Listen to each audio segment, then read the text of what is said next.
Vancouver Island.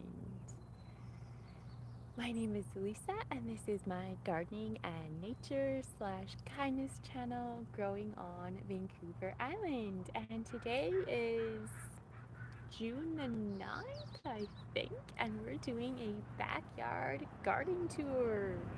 I do garden tours Saturday. Today is Saturday. It's a collaboration with the lovely Grandma Sandy. Go check her out. She is the host.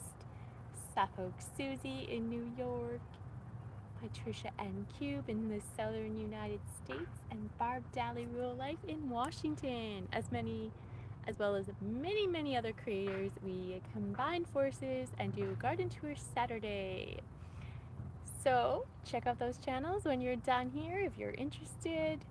And today I'm showing you my backyard garden. I can't believe it's been 8 days since my last full backyard garden tour. It feels like yesterday, but it wasn't yesterday. I checked in my YouTube data, it was 8 days ago. So we're starting off here right in my favorite spot with my knockout roses. They are still going strong. If you've never seen these before, this is a double pink knockout rose, and it was one of the first roses I planted here. I thought it was going to be red, and it ended up being pink. The label was misleading, but I am not disappointed by it. It is glorious. I make so many beautiful bouquets with these flowers. This is an awesome rose for beginners. It is super drought tolerant and disease resistant and very vigorous. Great rose to grow if you've never grown roses before. Just heard a noise in my burning bush, but don't know what it is. So let's continue. So just a little warning, my phone is a little warm today.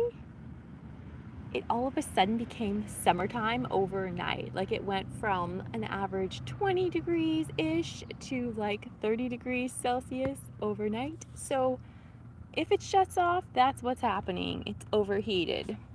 This is my burning bush in full glory. We're gonna check out my single pink knockout rose right here. It's doing pretty well here. I enjoy both the double and single knockout rose. They're different, but only slightly different in their petal structure and only slightly fragrant. Hello, AD, welcome. We're doing a backyard garden tour today, and this is my rose Nicole, just starting to bloom. There's one right down here.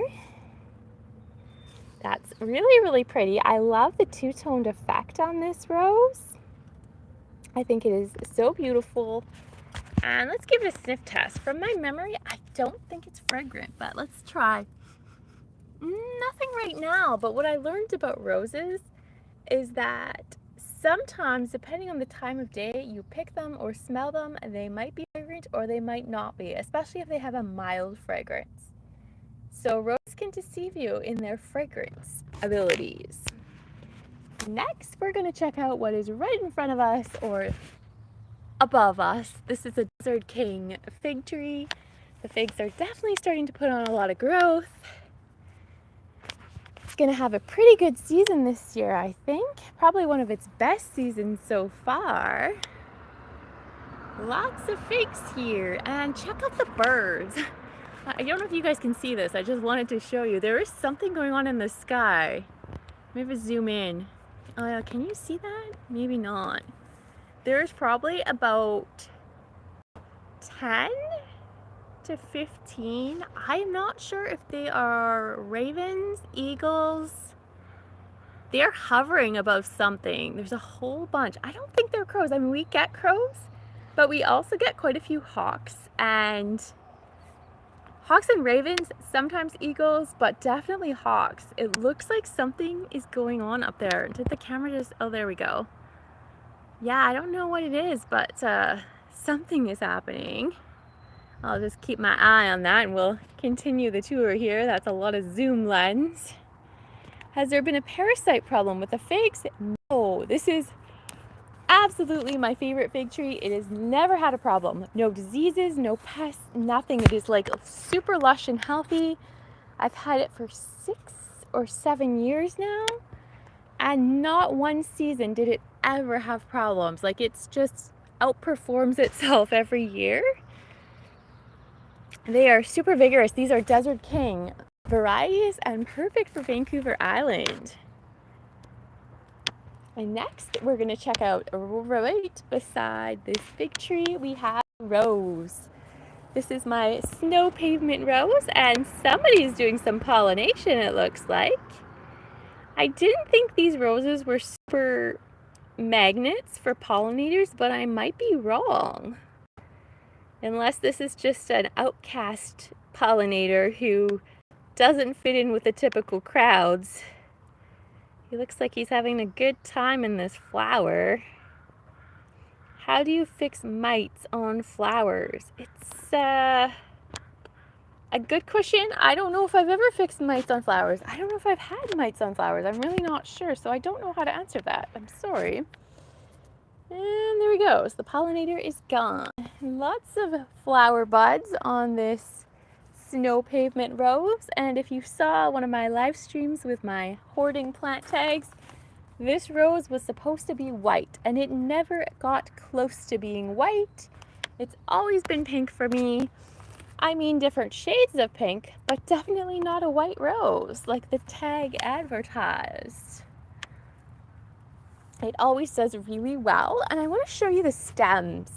I said in the live stream that they didn't really have many thorns, which is true, because if you look here, this is smooth, but you can see there are thorns on there. Just not very many, and not like a difficult thorn to deal with. They're pretty easy to remove.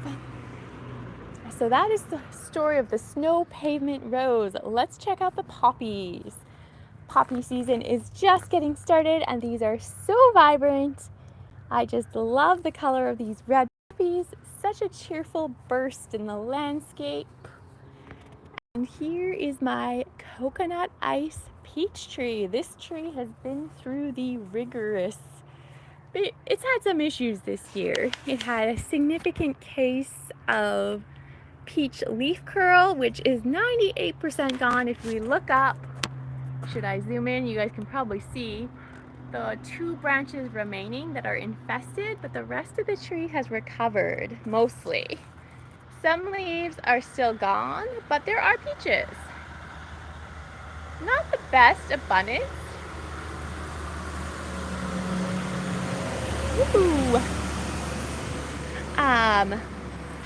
We've definitely had better years. Last year there was about 150 peaches, and I think this tree sacrificed a lot of peaches because of the disease, but it's all right. It still has some peaches on there, so that's good.